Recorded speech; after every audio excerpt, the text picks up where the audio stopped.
주님을 찬양하리라. 새 노래로 주 찬양. 나는 주님을 찬양하리라. 새 노래로 주 찬양. 한 번 더. 나는 주님을 찬양하리라. 새 노래로 주 찬양. 나는 주님을 찬양하리라. 새 노래로 주 찬양. 온 맘과 뜻 다하여서 주님을 기뻐하리. 두 손을 높이 들고서 주님을 경배하리. 나는 주님을 찬양하리라. 새 노래로 주 찬양. 나는 주님을 찬양하리라. 새 노래로 주 찬양. 온 맘과 뜻 다하여서 주님을 기뻐하리. 두 손을 높이 들고서 주님을 경배하리. 온 맘과 뜻 다하여서 주님을 기뻐하리. 두 손을 높이 들고서 주님을 경배하리. 나는 주님을 찬양하리라. 새 노래로 주 찬양. 나는 주님을 찬양하리라.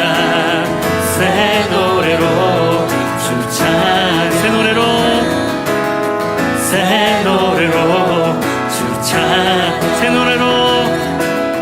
새 노래로 주 찬양. 온 맘과 뜻 다하여서 주님을 기뻐하리. 두 손을 높이 들고서 주님을 경배하리.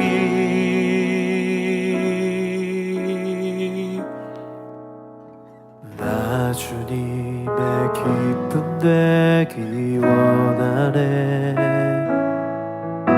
내 마음을 새롭게 하소서. 새 부대가 되게 하여 주사. 주님의 빛 비추게 하소서. 내가 원하는 한 가지 주님의 기쁨이 되는 것. 내가 원하는 한 가지 주님의 기쁨이 되는 것.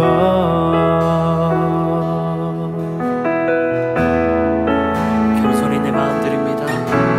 겸손히 내 마음 드립니다. 나의 모든 것 받으소서. 나의 마음 깨끗이 씻어주사. 나의 마음 깨끗이 씻어주사. 주의 길로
원하는 한 가지 주님의 기쁨이 되는 것 내가 원하는 한 가지 주님의 기쁨이 되는 것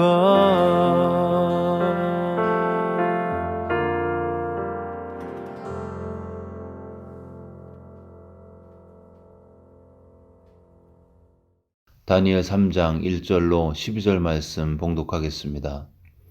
느부갓네살 왕이 금으로 신상을 만들었으니 높이는 60규빗이요 너비는 6규빗이라 그것을 바벨론 지방의 두라 평지에 세웠더라.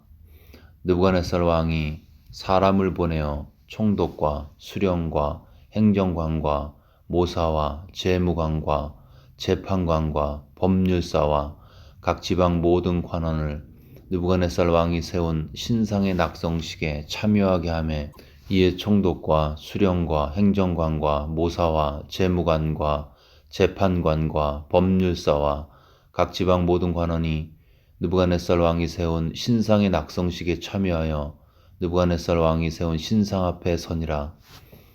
선포하는 자가 크게 외쳐 이르되 백성들과 나라들과 각 언어로 말하는 자들아 왕이 너희 무리에게 명하시나니 너희는 나팔과 피리와 수금과 사명금과 양금과 생황과 및 모든 악기 소리를 들을 때에 엎드려 느부갓네살 왕이 세운 금 신상에게 절하라. 누구든지 엎드려 절하지 아니하는 자는 즉시 맹렬히 타는 풀무불에 던져 넣으리라 하였더라.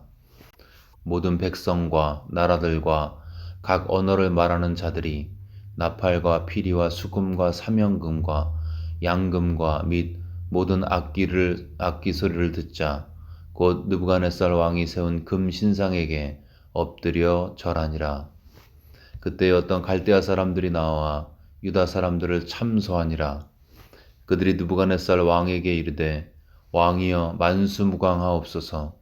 왕이여 왕이 명령을 내리사 모든 사람이 나팔과 피리와 수금과 사명금과 양금과 생황과 및 모든 악기 소리를 듣거든 엎드려 금신상에게 절할 것이라. 누구든지 엎드려 절하지 아니하는 자는 맹렬히 타는 풀무불 가운데에 던져 넣음을 당하리라 하지 아니하셨나이까. 이제 몇 유다 사람 사드락과 메삭과 아벳느고는 왕이 세워 바벨론 지방을 다스리게 하신 자이거늘 왕이여 이 사람들이 왕을 높이지 아니하며 왕의 신들을 섬기지 아니하며 왕이 세우신 금 신상에게 절하지 아니하나이다. 오늘 본문은 느부갓네살 왕이 금으로 만든 큰 신상을 만들어서 여기서 60규빗이라고 되어 있는데요. 이게 계산해 보면 28m 굉장히 높은 큰 신상을 만들었고 바벨론에 사는 모든 백성들에게 그 앞에 나와서 절하도록 그렇게 명령을 했습니다. 다른 사람에게는 전혀 문제가 되지 않았죠. 그러나 하나님의 사람들 사드락과 메삭과 아벳느고 하나님을 유일신으로 섬겼던 여호와 신앙을 가졌던 그들에게 이러한 명령은 도저히 받아들일 수 없는 것이었고 그들은 절을 하지 않았고 결국 그로 인해서 갈대아 사람들의 참소에 의해서 위험한 상황에 처하는 것으로 본문은 마무리하고 있습니다. 오늘 묵상할 내용은 하나님의 계시를 받았던 느부갓네살 왕이 어떻게 그 계시를 왜곡을 했고 그로 인해서 잘못된 결정과 적용을 했는지를 살펴보겠습니다. 이를 통해서 우리도 하나님의 말씀이라는 계시를 대할 때 우리가 어떻게 그것을 올바른 중심을 가지고 적용하고 순종하고 그로 인해서 그 말씀의 축복들을 누릴 수 있는지를 같이 상고해 보겠습니다. 하나님께서 신상의 꿈을 느부갓네살 왕에게 주셨죠. 결국 그 큰 신상은 손대지 않은 돌에 의해서 철저히 파괴되었죠. 그렇다면 하나님께서 이러한 계시를 주신 목적이 무엇일까요? 그것은 세상 권력은 그렇게 허무하게 끝날 것이니까 하나님 앞에 마음의 허리를 동이고 겸손하라는 메시지였습니다. 근데 놀랍게도 느부갓네살은 이 계시의 문맥을 놓쳤죠. 그리고 그 계시의 소재만 이용했습니다. 신상을 만들어야겠다. 어리석은 결정과 적용을 한 것입니다. 하나님의 계시에는 문제가 없었습니다. 근데 그 계시의 적용을 전혀 엉뚱한 방향으로 한 거죠. 반대 방향으로 적용한 것입니다. 내가 신처럼 높아지는 것처럼 보여도 결국 멸망할 것이니 하나님 앞에 겸비하라고 그런 계시를 주셨는데 신상의 계시를 자신을 높이는데 이용하고 왜곡한 것입니다. 이게 인간의 모습이죠. 여러분, 우리도 그럴 수 있습니다. 하나님의 말씀은 무오하고 하나님의 계시는 완전합니다. 그러나 그것을 해석하고 적용하는데 얼마든지 내 욕심이, 나의 못난 자아가 개입될 수 있습니다. 교회 역사상 일어났던 패역한 일들, 그 모든 일들 뒤에는 다 말씀이 기반되어지는 신학자들의 그 잘못된 해석과 적용이 있었습니다. 십자군 전쟁, 면죄부 판매, 노예제도 찬성, 이 모든 것들은 다 신학자들이 이론적 배경을 제공했죠. 말씀에는 문제가 없었지만 인간이 해석을 잘못한 것이었습니다. 그 결과는요, 교회는 세상의 수치와 분노의 대상이 되었고 하나님의 영광은 땅에 떨어졌습니다. 말씀을 인용하고 말씀을 적용하지만 얼마든지 나의 이기적인 욕망으로 그 순전한 말씀을 해석하고 적용하는 과정 가운데 왜곡할 수 있습니다. 결과는 비참한 거죠. 그렇다면 어떻게 해야지 우리는 말씀에 드러난 하나님의 그 마음, 계시, 의도를 정확하게 알고 바로 적용하고 그 말씀의 유익들을 누리고 성령의 열매를 맺을 수 있을까요? 두 가지로 생각해 봤습니다. 첫 번째는 말씀을 대할 때 기도와 함께 읽어야 합니다. 여러분, 기도 없이, 자기 성찰 없이 말씀을 공부하고 말씀을 읽기만 하면 그 결과가 이상한 신학이나 치우친 신학으로 치우칠 수 있습니다. 해방신학, 나름대로 의미가 있다고 판단할 수 있지만 치우친 거죠. 종교다원주의 신학, 그건 이단입니다.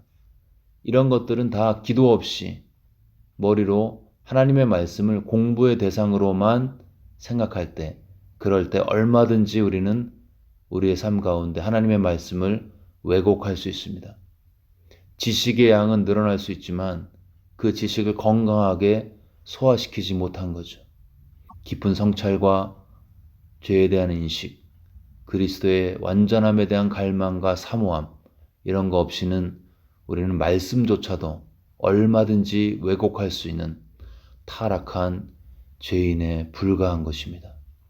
그래서 말씀에 드러난 하나님의 마음을 정확하게 받아들이고 읽고 적용하고 순종하고 말씀의 유익을 누리는 방법, 그것은 기도와 함께 읽어야 하는 것입니다. 말씀과 기도가 같이 갈 때 하나님의 마음이 우리 심령 안에 각인되기를 시작하고 그 말씀은 정확하게 해석되어졌기 때문에 하나님의 뜻을 이루며 우리 삶 속에 열매를 맺게 되어 있습니다. 말씀에 드러난 하나님의 마음을 정확히 알고 바로 적용하고 말씀의 유익을 누리기 위한 두 번째 조건, 그것은 평소에 내 삶의 주인이 바뀌어야 하는 것입니다. 회개죠. 내가 내 삶의 주인이 되었던 그런 삶에서 삶의 방향이 바뀌어서 이제는 그리스도가 주인된 삶을 사는 것입니다. 여러분, 회개는 가치관이 바뀌는 거죠. 회개한 사람은 삶의 주인이 바뀐 사람이고 그 사람은 내가 중요하게 생각하는 그 가치관이 바뀌게 되어 있습니다. 이전에는 눈에 보이는 게 전부였는데 이제는 눈에 보이지 않는 영원한 가치가 보이기를 시작하는 것입니다. 다니엘의 세 친구 사드락, 메삭, 아벳느고 이 세 명의 하나님의 사람들의 육신의 눈에 보이는 것들은 이런 거였죠. 풀무불, 거대한 용광로, 화로 같은 것입니다. 큰 바람을 일으켜서 엄청나게 뜨거운 화력을 만들어 놓은 거죠. 또 모든 사람이 다 절을 하는데 나만 꼿꼿하게 서 있어야 하는 두렵고 외롭고 불안한 장면, 그리고 사람들의 참소, 그들의 육신의 눈에 보이는 것들은 이런 것들이었습니다. 근데 놀랍게도 그들은 끝까지 믿음을 지켰습니다. 왜냐하면 그들에게는 눈에 보이는 것보다 눈에 보이지 않는 하나님 신앙이 훨씬 더 크고 중요했기 때문이었습니다.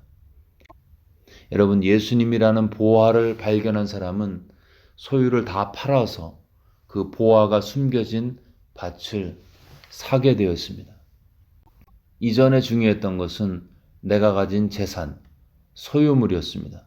그러나 이제 중요한 것은 예수님이라는 보화가 다른 어떤 것과 비교할 수 없을 정도로 중요하게 된 거죠. 이게 회개한 사람의 사인입니다. 이 심령 상태에서 말씀을 읽고 적용해야 말씀이 왜곡되지 않습니다. 회개로 주인이 바뀐 사람은 기분 나쁜 말씀 봐도 그대로 부딪히게 되어 있습니다. 회개의 마음을 잃어버리면 내 마음에 들지 않는 말씀이 있으면 스킵하고 말죠. 나를 불편하게 만드는 설교 채널 돌려버리면 그만이죠. 내가 용서가 안 되는 사람이 있는데 말씀을 보다 보니까 너희 원수를 사랑하며 너희를 박해하는 자를 위하여 기도하라. 이 말씀은 원수를 단순히 용서하는 수준이 아니고요. 그 원수를 적극적으로 사랑하라고 말씀하고 있습니다. 감당이 안 되는 거죠. 그런데 그냥 넘어갔더니 더 심각한 말씀이 기다리고 있습니다. 너희가 각각 마음으로부터 형제를 용서하지 아니하면, 중심에서 형제를 용서하지 않으면 하늘 아버지도 너희를 용서하지 않으신다. 더 심각한 거죠. 이런 말씀 보면 그냥 회개하지 않고 말씀을 그대로 부딪히는 게 훈련되지 않고 내 생각을 내려놓는 게 훈련되지 않은 사람은 이건 신학적으로 말이 안 돼 하면서 생각을 딴 데로 돌리게 되어 있습니다. 그러면서 내가 무엇을 하든지 잘 되고 창대하리라, 이런 말씀 픽업해서 그거 묵상하고 암송하죠. 그러면 내 기분은 일시적으로 좋아진 것처럼 느껴질 수 있습니다. 근데 그것은 자기 체면이죠. 자기 암시. 말씀을 내 생각대로 판단하고 재단하고 왜곡하고 적용하고, 거기에는 영속적이고 지속적인 열매 맺는 충만함이 없습니다. 왜냐하면 말씀은 있는 그대로 역사하시는 하나님의 진리이기 때문인 것입니다. 여러분, 회개의 마음이 없는 사람은 불편한 말씀을 피하게 되어 있습니다.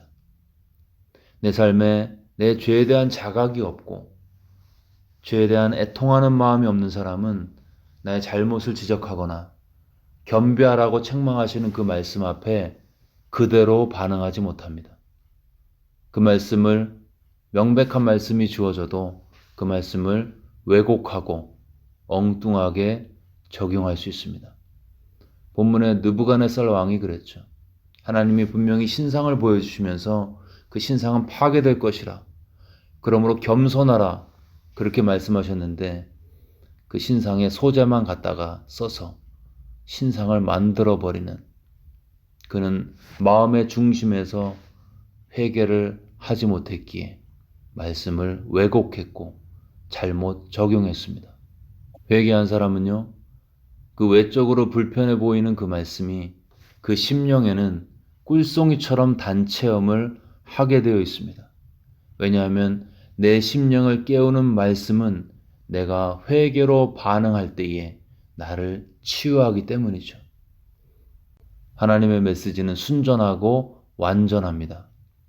여호와의 율법은 완전하여 영혼을 소성시키며 여호와의 증거는 확실하여 우둔한 자를 지혜롭게 하며 여호와의 교훈은 정직하여 마음을 기쁘게 하고 여호와의 계명은 순결하여 눈을 밝게 하도다. 이처럼 온전한 하나님의 말씀이 바로 해석되어지고 바로 적용되어지고 체험되어지는 그 비결, 그것은 기도로 말씀을 읽고 회개의 마음으로 말씀을 읽는 것입니다. 그럴 때만이 말씀은 내 삶에 체험되어지고 역사하기를 시작합니다. 하나님의 말씀은 어둠 속에 빛나는 별과 같이 우리를 치유와 구원으로 인도하십니다. 지금은 아픈 시대를 살고 있습니다. 적지 않은 분들이 골방에서 탄식과 한숨 가운데 울고 있습니다. 우리에게 치유가 필요합니다. 감사하게도 하나님께서는 말씀을 보내사 말씀의 진리를 통해서 우리를 위경에서 건져주십니다. 근데 그 말씀이 지식적인 말씀이나 사변적인 말씀이나 그런 머릿속의 지식이 아닌 기도와 동반되어지고 회개의 심령으로 반응되어지는 그런 말씀일 때에 그 말씀은 내 심령을 치유하고 가정을 치유하고 목장과 교회에 하나님의 영향력을 미칠 수 있는 참된 메시지가 되는 것입니다. 이러한 축복이 말씀을 전하는 저와 말씀을 듣고 계신 하나님의 귀한 종들의 삶 가운데 충만하게 역사하시기를 예수님의 이름으로 축원합니다.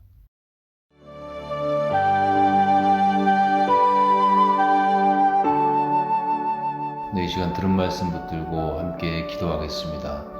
우리가 말씀을 읽을 때, 말씀을 들을 때, 말씀을 대할 때 깊은 기도를 통해서 하나님 앞에서의 성찰과 또 우리 삶의 주인이 바뀐 참된 회개의 마음으로 말씀을 바로 해석하고 순종하고 적용할 수 있도록, 그래서 그 말씀이 지식으로 끝나지 않고 우리 삶의 구체적인 축복으로 체험되어지는 영적인 축복을 위해서 들은 말씀 마음에 새기면서 함께 기도하겠습니다.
계속해서 코로나 사태 진정을 위해서 기도하실 때 고통 중에 있는 환자, 가족들, 수고하시는 의료진, 또 백신 개발자들, 그리고 정책 당국자들, 또 여러 모양으로 힘드신 분들 기억하면서 하나님의 은총과 은혜가 이들의 삶과 함께 해달라고, 치유와 회복과 필요한 공급이 이루어질 수 있도록 우리 힘들어하시는 분들 기억하면서 함께 기도하겠습니다.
함께 기도하겠습니다. 미국 대선 이후에 미국 사회의 연합과 하나됨을 위해서, 또 이제 곧 은퇴하시는 최 목사님, 사모님의 앞으로의 삶을 위해서, 또 영역간의 강건함을 위해서 기도해 주시고요. 계속되는 여러 가지 모양의 사역을 위해서, 그리고 주변에 아프신 분들, 몸과 마음과 또 영적으로 힘드신 분들 기억하면서 교회와 성도들을 위해서, 미국 사회를 위해서 한 마음으로 간절히 기도하겠습니다.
네, 이 시간 주기도문 하심으로써 기도회를 마치겠습니다. 하늘에 계신 우리 아버지여, 이름이 거룩히 여김을 받으시오며 나라가 임하옵시며 뜻이 하늘에서 이루어진 것 같이 땅에서도 이루어지이다.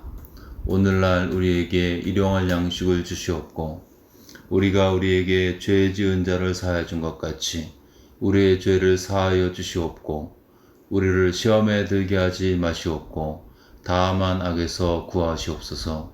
나라와 권세와 영광이 아버지께 영원히 싸움나이다. 아멘.